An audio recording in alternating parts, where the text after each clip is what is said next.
Bulletin का आगाज करेंगे। सबसे पहले बात करेंगे PSL 7 के हवाले से। PSL टीमों की कजाफी स्टेडियम आमद की वजह से ट्रैफिक जैम ने लाहौरियों का पारा हाई कर दिया। करोड़ों का टैक्स देते हैं मगर यहाँ कोई इज्जत नहीं। खिलाड़ियों को हेलीकॉप्टर में क्यों नहीं लेकर जा रहे, हमें क्यों जलील किया जा रहा है। शहरी हुकूमत और इंतजामिया पर फट पड़े। PC होटल से टीमों को स्टेडियम ले जाने के लिए लगाई गई डायवर्जन के बाद लियाकत अली खान अंडरपास ट्रैफिक के लिए बंद किया गया था। फिरोजपुर रोड और केनाक रोड पर ट्रैफिक का शदीद दबाव रहा, जिसकी वजह से शहरियों को परेशानी का सामना रहा। ट्रैफिक की रवानी मुतासिर होने की वजह से शहरियों का पारा हाई हो गया। शहरियों की जानिब से किस तरह गम गुस्से का इजहार किया जाता रहा, आपको दिखाते हैं। बन सकता ਅਸੀਂ ਐਵੇਂ ਇੱਥੇ ਭੌਂਕ ਭੌਂਕ ਚਲੇ ਜਾਂਦੇ ਆ ਉਹ ਉੱਥੇ ਆਉਂਦੇ ਨੇ ਉਹ ਸਾਰੇ ਦੇ ਪੈਸੇ ਬਣਦੇ ਨੇ ਰੁਪਈਏ ਪੈਟਰੋਲ 10 ਲੀਟਰ ਖਰਚ ਹੋਣਾ ਵਾ 20 ਲੀਟਰ 100 ਲੀਟਰ ਪੈਟਰੋਲ ਪਾ ਦੇਣਾ ਵਾ PC ਚੋਂ ਖਾਣਾ ਦਾ ਬਿੱਲ ਆਉਂਦਾ ਵਾ ਇੱਥੋਂ ਗਵਰਨਮੈਂਟ ਦੇ ਬਿੱਲ ਦੇ ਇਹਨਾਂ ਨੂੰ ਸਾਰਾ ਖਾਣਾ ਖਵਾਉਂਦੇ ਨੇ ਦੋ ਹੈਲੀਕਾਪਟਰ ਨਾਲ ਗਰਾਊਂਡ ਦੇ ਵਿੱਚ ਪਹੁੰਚਾਉਣ ਸਾਰਾ ਬੇੜਾ ਗਰਕ ਕੀਤਾ ਸਾਰੀ ਆਵਾਮ ਦਾ ਨਾਲ PSL ਹੋਣ ਡਿਆ ਸਾਰਾ ਜੂਆ ਹੋਣ ਡਿਆ PSL ਕੀ ਹੋਣ ਡਿਆ ਖਾਕ PSL होण ਡਿਆ सारा सत्यानाश किया साढ़े ने सारी आवाम का बेड़ा गर्क किया ना। कोर्ट में कैसे पहुंचे? मेरे केस मेरे जज साहब मेरा मुलाजम लगे हैं तो वो इनकी सैरों के लिए तफरी के लिए मेरा केस रखेंगे आराम से। मतलब इस तफरी के लिए ये किसके लिए फ़ायदेमंद है मुझे तो समझ नहीं आता। ये तफरी किसके लिए? रात को आपको 2 घंटे लगते हैं अपने घरों में जाने के। इस वक्त ये कि इस वक्त काम का टाइम है तो ये किस लिए बंद है मुझे तो समझ नहीं आती। गवर्नमेंट कौन सी तफरी कर रही, काम करें पैसे कमाएं। पेट्रोल इतना महंगा है आज मेरा ख्याल फिर महंगा हो जाना है। एयरपोर्ट ते जाना है तो रोड बंद है लेट हो रहे हैं फ्लैट उन्होंने सानू डक लिया इतने ठीक है उधर बच्चे ले रहे हैं वो लेट हो गए कल भी लेट से परसों भी लेट से उन्होंने कहा जी रोज लेट हो रहे हैं तुसी खुद लेट जा रहे हो उन्होंने की पता कि सूरत हाल कर देते हैं अंदर खेल रहे हैं साडा बाहर लगा है जनाब ठीक। शहरी अजियत का शिकार नजर आ रही हैं। शहरियों की जानिब से गम गुस्से का इजहार किया जाता रहा। ट्रैफिक की रवानी बेहतर बनाने का मुतालिबा किया जा रहा है। इसी मामले पर फात भट्टी ने हमें ज्वाइन किया है, उनसे मजीद डिटेल्स लेंगे। फात भट्टी, क्या वजह है ट्रैफिक पुलिस क्यों ट्रैफिक का दबाव कंट्रोल करने में यकसर नाकाम नजर आ रही है? जी बिल्कुल, PSL टीमों को माल रोड PC होटल से कजाफी स्टेडियम ले जाने के लिए मुस्लिम टाउन के इलाके में ट्रैफिक पुलिस की जानिब से लगाई जाने वाली डायवर्शंस के बायस फिरोजपुर रोड मुस्लिम टाउन के इलाके में ट्रैफिक का शदीद दबाव है। अगर मेरा कैमरामैन मोहम्मद अली शेख आपको दिखा सके तो किस तरीके से यहाँ पर ट्रैफिक का दबाव है। गाड़ियों की लंबी कतारें लगी हुई हैं जिसके बायस शहरियों को मुश्किलात का सामना करना पड़ रहा है। ट्रैफिक पुलिस की जानिब से ये बताया जा रहा है कि टीमों की मूवमेंट के दौरान जो है वो 6 से 9 मिनट के लिए मुस्लिम टाउन के इलाके में और उसके अलावा जो दीगर शाहराएँ हैं वहाँ पर डायवर्शंस लगाई जाएंगी और टीम्स की मूवमेंट के बाद तमाम डायवर्शंस को ट्रैफिक के लिए खोल दिया जाएगा। मगर अगर फिरोजपुर रोड को 9 मिनट के लिए बंद किया जाता है तो ट्रैफिक का दबाव ज़्यादा होने के बायस इसको ट्रैफिक का बहाव बेहतर रखने के लिए तकरीबन 1.5 से 2 घंटे दरकार होंगे। फिरोजपुर रोड के इलाके में भी यही सिचुएशन है कि गाड़ियों की लंबी कतारें लगी हुई हैं, ट्रैफिक का अच्छा खासा दबाव हमें देखने को मिल रहा है और उसके अलावा जो माल रोड का इलाका और केनाल रोड का इलाका भी इसमें शामिल है, जबकि जेल रोड के इलाके में भी इसी तरह गाड़ियों की लंबी कतारें लगी हुई हैं। वादत रोड के इलाके में भी अच्छा खासा जो है वो ट्रैफिक का दबाव देखने को मिल रहा है जिसके बायस शहरियों को शदीद मुश्किलात का सामना है। अगर मेरा कैमरामैन आपको दिखा सके तो बिल्कुल ये करतबा चौक से मुस्लिम टाउन की जानिब जो है वो आने वाली ट्रैफिक है।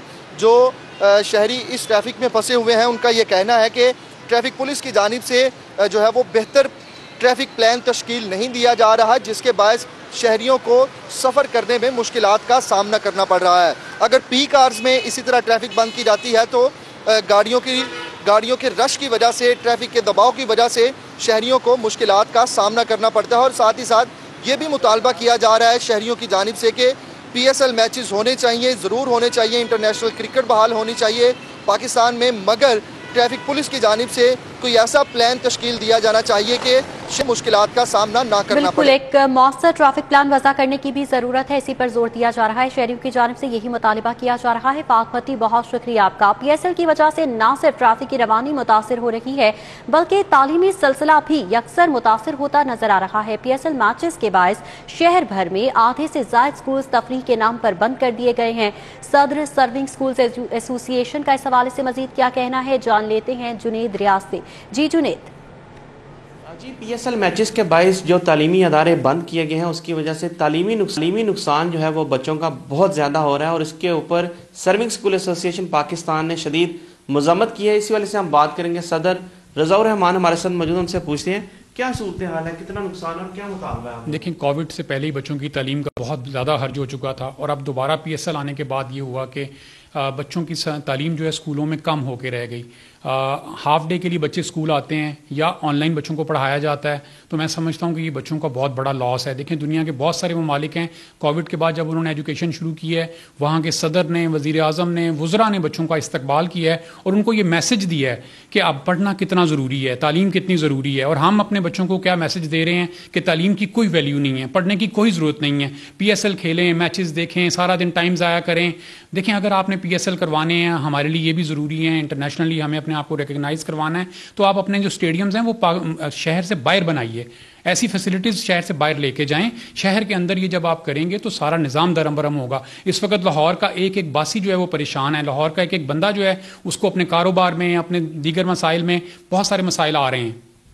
जी, आपने बात सुनी रज़ा रहमान की, उनका कहना है कि एक तो प्ले ग्राउंड शहर से बाहर लेकर जाइए और दूसरा उनका ये भी मुतालबा है कि कोरोना की वजह से पहले ही बच्चे 50% हाजिरी के तहत आ रहे हैं, जिसकी वजह से मजीद तालीमी नुकसान जो है बच्चों का लॉस बढ़ेगा। बच्चों का भी तालीमी हा है। जुनेद रियाज, बहुत शुक्रिया आपका। शहर में मॉडल सब्जी और फ्रूट मंडी मंसूबा खत्म कर दिया गया। मंडी के लिए एक्वायर 1079 कनाल 9 मरला अराजी को रूडा को मुंतकिल कर दिया गया है। मजीद तफसीलात उस्मान हलीम से जान लेते हैं। जी उस्मान हलीम, आगाह कीजिएगा।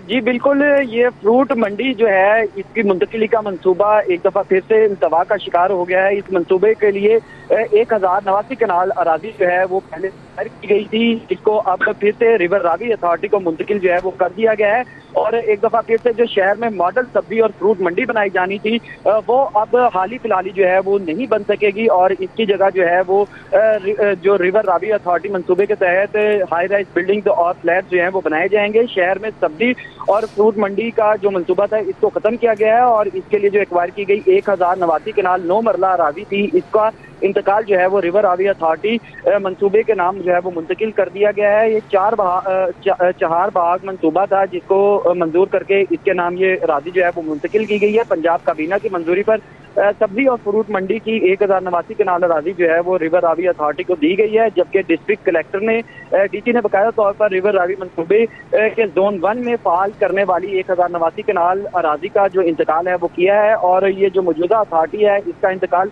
रिवर रावी के नाम जो है वो किया गया है। तहसील शालीमार में मौजा लखोडेर और मौजा हांडो की अराजी को स्टेट ऑफ द आर्ट का दर्जा दे दिया गया है और रिवर रावी अथॉरिटी तय करदा कीमत की अदायगी 5 साल में देने की पाबंद होगी और रिवर रावी अथॉरिटी को 2 साल जो है इसकी छूट भी दी गई है, जबकि सालाना इंस्टॉलमेंट में तखीर की सूरत में 10% जायद चार्जेस जो है ये भी वसूल किए जाने के इम्कान जो है वो मौजूद है। जी उस्मान अलीम, बहुत शुक्रिया। पंजाब हुकूमत के mega project elevated express way के हवाले से बड़ी खबर है। काबीना कमेटी बराए फाइनेंस ने मंसूबे की बाकायदा मंजूरी दे दी है। मजीद तफसीलात दुरे नायाब से जान लेते हैं। जी दुरे नायाब, आगाह कीजिएगा, मंसूबा मंजूर कर लिया गया? जी बिल्कुल, लाहौर शहर में जो मेगा प्रोजेक्ट है एलिवेटेड एक्सप्रेस वे उसकी अब पंजाब काबीना बराए फाइनेंस एंड डेवलपमेंट ने मंजूरी दे दी है। काबीना का इजलास जो कमेटी का इजलास था गुज़िश्ता रोज़ हुआ, जिसमें काफ़ी बहस मुबासा के बाद 61 अरब की लागत से एलिवेटेड एक्सप्रेस वे की मंजूरी दी गई। अब ये मनसूबा बाकायदा पंजाब हुकूमत के ADP का हिस्सा बनेगा। उसके बाद PND के PWTP में इसको पास करवाया जाएगा, इसके PC1 जो है वो मंजूर किए जाएंगे। उसके बाद इसको चूँकि ये 20 अरब से ज़ायद का मनसूबा है, सेंट्रल डेवलपमेंट की जो वर्किंग पार्टी की कमेटी है उसमें लेके जाया जाएगा। इसके साथ उसके बाद एक्निक से मंजूरी ली जाएगी और ये तमाम जब फॉर्मेलिटीज़ पूरी कर ली जाएंगी तो मनसूबे को बाकायदा लॉन्च कर दिया जाएगा। ये असूली मंजूरियाँ लेना बहुत ज़रूरी हैं क्योंकि इससे कबल जो मंसूबे थे जिसमें मेट्रो बस ऑरेंज लाइन की बात की जाए तो उसके अंदर बहुत सारी प्रोसीजरल लैब्स की बातें की जाती थी, लेकिन मौजूदा हुकूमत एलिवेटेड एक्सप्रेस वे चूँकि 61 अरब का एक मेगा प्रोजेक्ट है उसके लिए तमाम ज़ाब्ते पूरे कर रही है और महकमा फाइनेंस की जानिब से भी जो एतराज़ात थे वो यही थे कि इसको ADP का हिस्सा बनाया जाए और एक्निक से मंजूरी दी जाए, उसको भी पूरा किया जाएगा। जी ठीक है, तुरे नया बहुत आपका। सूबे में गुड गवर्नेंस की बेहतरी के लिए आलमी बैंक से लिए गए फंड जाया होने लगे। पंजाब हुकूमत ने गुड गवर्नेंस के लिए आलमी बैंक से फंड्स लिए थे। पंजाब की 5 डिवीजन को मिलने वाला आलमी बैंक से 99 करोड़ का फंड लैप्स हो चुका है। मजीद तफसीलात अली रामे से जान लेते हैं। अली रामे, बताइएगा आखिर फंड्स लैप्स क्यों हुए? जी बिल्कुल, सिटीज़ गवर्नेंस इंप्रूवमेंट प्रोग्राम के नाम से आलमी बैंक से पंजाब हुकूमत ने कर्ज लिया और ये साबिक दौरे हुकूमत में कर्ज लिया गया था, लेकिन मौजूदा दौरे हुकूमत में इसका 99 करोड़ रुपए का बजट जो है वो लैप्स किया गया महकमा बल्दियात की तरफ से। अब इसका बजट का मकसद सिर्फ ये था कि मुख्तलिफ जो इदारे हैं जिसमें बल्दियाती इदारे मेट्रोपॉलिटन कॉरपोरेशन लाहौर है, फैसलाबाद है, गुजरांवाला, मुल्तान, तो इन डिवीजन्स के लिए ये बजट जो है वो मुख्तस किया गया था, लेकिन इन डिवीजन की तरफ से बजट जो है वो इस्तेमाल नहीं किया गया और इस प्रोग्राम से अदारों की बहाली, बेहतरी और कैपेसिटी बिल्डिंग जो है वो की जानी थी। अब इस पर महकमा बल्दियात ने हुकूमत पंजाब से दोबारा एक इजाज़त मांगी है कि जो फंड उन्होंने लैप्स किया था उसको दोबारा इस्तेमाल करने की इजाज़त दी जाए, क्योंकि वो फंड अकाउंट में पड़े रहे और उनको इस्तेमाल नहीं किया गया और ये प्रोजेक्ट जो है वो ख़त्म हो चुका और कुछ लाइबिलिटीज़ उनकी जो पेंडिंग है वो फौरी तौर पर उनको रीपेएबल की ज़रूरत है। तो इसके लिए अब दोबारा डिमांड की गई कि उनका लैप्स जो होने वाला बजट है वो उनको दोबारा से रिलीज़ किया जाए। लेकिन सवालिया निशान ये है कि आलमी बैंक से लिया गया कर्ज जो सिटी इंप्रूवमेंट गवर्नमेंट के नाम से प्रोग्राम शुरू किया गया था उसके लिए बजट जो है वो लैप्स हुआ और उस पर जिम्मेदारों के खिलाफ जो है वो कार्रवाई नहीं की गई, बल्कि दोबारा फंड जो है वो लेने के लिए हुकूमत पंजाब से रजू जो है। ठीक है अली राम में बहुत शुक्रिया। कल से 100% स्कूल हाजिरी के तहत तलबा स्कूल आएंगे। कोरोना केसेस में खातिर खा कमी आ चुकी है। सीओ एजुकेशन का कहना है कि तलबा को कल से स्कूलों में 100% हाजिरी के तहत खुशामदीद कहा जाएगा। तलबा कोरोना एसओपीज के तहत स्कूल आएंगे। परवेज अख्तर खान ने मजीद कहा कि एसओपीज की खिलाफ वर्जी पर स्कूल सरबराहान के खिलाफ कार्रवाई की जाएगी। कल से 100% स्कूल हाजिरी के तहत तलबा स्कूल आएंगे। इस हवाले से सीओ एजुकेशन ने कहा कि कोरोना केसेस में खातिर खा कमी आई है। तलबा को कल से स्कूलों में 100% हाजिरी के तहत खुशामदीद कहा जाएगा। सीओ एजुकेशन परवेज अख्तर खान ने कहा कि तलबा कोरोना एसओपीज के तहत स्कूल आएंगे। एसओपीज की खिलाफ वर्जी पर स्कूल सरबराहान के खिलाफ कार्रवाई अमल में लाई जाएगी। कल से 100% हाजिरी के साथ कहा जा रहा है कि तलबा स्कूल आएंगे। कोरोना केसेस में खातिर खा कमी आ चुकी है। इसके साथ ही न्यूज़ स्टूडियो से फिलहाल